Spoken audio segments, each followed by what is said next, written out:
আপনি অসুস্থ হলে সুস্থ করে কে? কোরআন পরে যদি ফু দেন সুস্থ বানায় দিবে কে? নাকি তাবিজের ভেতরে ঢুকায় ঝুলাইবেন? ঝুলানো যাবে? পড়তে হবে। কি করবেন? যে ঘরে সূরা বাকারা তেলাওয়াত করা হয় সেখান থেকে শয়তান দৌড়ে পালায়, নাকি যেই ঘরে বাকারা ঝুলিয়ে রাখা হয়? হ্যাঁ, পড়তে হবে। পরে ফু দেন, সুস্থ করবে কে?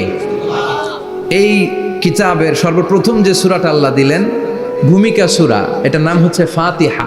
ফাতিহা মানে কি? ভূমিকা। এই সূরাটা দিয়ে আল্লাহ এই কোরআনটাকে খুললেন। পুরো কোরআনে যা আছে এই ফাতিহার 7 আয়াতের ভেতরে তা আছে। আবার এই 7 আয়াতের ব্যাখ্যা শুরু করে দিলে 30 পারা কোরআন হয়ে যায়। কোন সুবহানাল্লাহ। আবার আল্লাহ এটার নাম বিশ্বনবী নাম দিলেন সূরাতুশ শিফা, শিফার সূরা।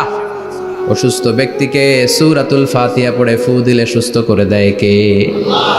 বুখারীর বর্ণনায় বিশ্বনবীর কিছু সাহাবারা মরুভূমিতে সফর করছিলেন। এক লোক অসুস্থ ছিল, কেউ কোনো জাদু মন্ত্র পড়ে ফু দিয়ে তাকে সুস্থ করতে পারছিল না। সাহাবারা বলল আমরা পারবো।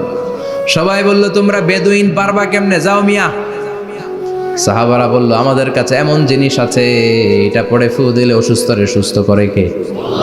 সবাই বলে তাইলে আসো, সুস্থ করো। সাহাবারা বলে তাহলে আমাদেরকে খাসি দিবা 100টা, এক পাল ছাগল দিবা। কতিফু গানাম। বিশ্বনবীর এক সাহাবী ওই সাপে দংশন করা লোকটার পাশে বসে সূরাতুল ফাতিহা পড়ে ফু দিতে দেরি মুহূর্তের মধ্যে অসুস্থ ব্যক্তিটারে সুস্থ করে দেয় কে? বিশ্বাস হয়? হ্যাঁ, বাবুল ইস্তিশফা বিল কোরআন, কোরআন দিয়ে শিফা নেওয়া। কি নেওয়া? শিফা। অসুস্থ হয়েছেন, সূরা ফাতিহা পড়েন, সূরা ইখলাস পড়েন। বিশ্বনবীর হাতে একবার বিচ্ছু কামড় দিল, বিশ্বনবী সূরাতুল ইখলাস পড়লেন, সূরাতুল ফালাক পড়লেন, নাস পড়ে ফু দিলেন, ভালো করে দিল কে? আমরাও যারা অসুস্থ, আমরাও যদি ইখলাস ফালাক নাস পড়ি, ফাতিহা পড়ে ফু দেয়, আমাদেরকে ভালো করবে কে?